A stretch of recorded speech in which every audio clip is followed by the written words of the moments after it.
നബിവാക്യം: ദ്വന്ദ്വയുദ്ധത്തിൽ വിജയിക്കുന്നവനല്ല ശക്തൻ, മറിച്ച് കോപം വരുമ്പോൾ അത് നിയന്ത്രിക്കുന്നവനാണ്. ഒരാൾ വന്നിട്ട് നബിയോട് പറഞ്ഞു, എന്നെ ഉപദേശിച്ചാലും. അപ്പോൾ നബി പറഞ്ഞു, നീ കോപിക്കരുത്. അദ്ദേഹം വീണ്ടും ഉപദേശിക്കാൻ ആവശ്യപ്പെട്ടു. അപ്പോഴെല്ലാം നീ കോപിക്കരുത് എന്ന് മാത്രമാണ് നബി പ്രത്യുത്തരം നൽകിയത്. കോപം എന്നത് മനുഷ്യൻ്റെ പ്രകൃതിയിൽ തന്നെ സൃഷ്ടാവായ ദൈവം നിശ്ചയിച്ചൊരു സ്വഭാവമാണ്. അത് ഊരിയെടുത്തെറിയാൻ ഒരിക്കലും കഴിയില്ല.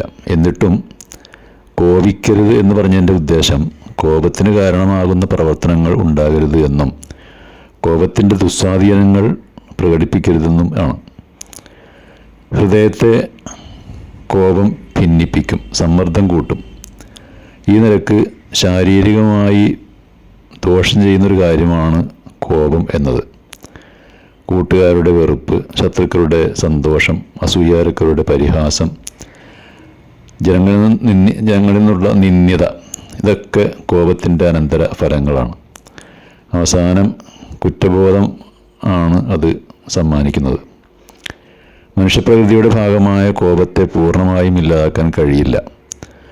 ഭക്തിയുള്ളവരുടെ സവിശേഷ ഗുണങ്ങൾ എണ്ണിപ്പറയവേ അവർ കോപം കടിച്ചിറക്കുന്നവരാണ് എന്ന് ഖുർആൻ വിശേഷിപ്പിക്കുന്നുണ്ട്. കോപം തീ പോലെയാണ്. അതിനെ തക്ക സമയത്ത് അണച്ചില്ലെങ്കിൽ അത് അനിഷ്ടകരമായ സ്വഭാവ ദൂഷ്യങ്ങൾ പ്രകടിപ്പിക്കുന്നതിലേക്ക് നയിച്ചേക്കാവുന്നതാണ്. കോപം അടക്കി നിർത്താൻ ഏറ്റവും നല്ലത് പ്രവാചകചര്യ പിൻപറ്റുക എന്നത് തന്നെയാണ്. ആദ്യമായി ശപിക്കപ്പെട്ട പിശാചിൻ്റെ ഉപദ്രവത്തിൽ നിന്ന് ഞാൻ രക്ഷ തേടുന്നുവെന്ന് ദൈവത്തോട് പ്രാർത്ഥിക്കുക. കോപം വരുമ്പോൾ നിൽക്കുന്ന സ്ഥാനത്തിന് മാറ്റം വരുത്തുക. ഉദാഹരണമായി, നിൽക്കുന്ന അവസ്ഥയിലാണെങ്കിൽ ഒരാളോട് കോപിക്കുന്നതെങ്കിൽ ഉടൻ ഇരിക്കുക. എന്നിട്ടും കോപം ശമിക്കുന്നില്ല എങ്കിൽ കിടക്കുക.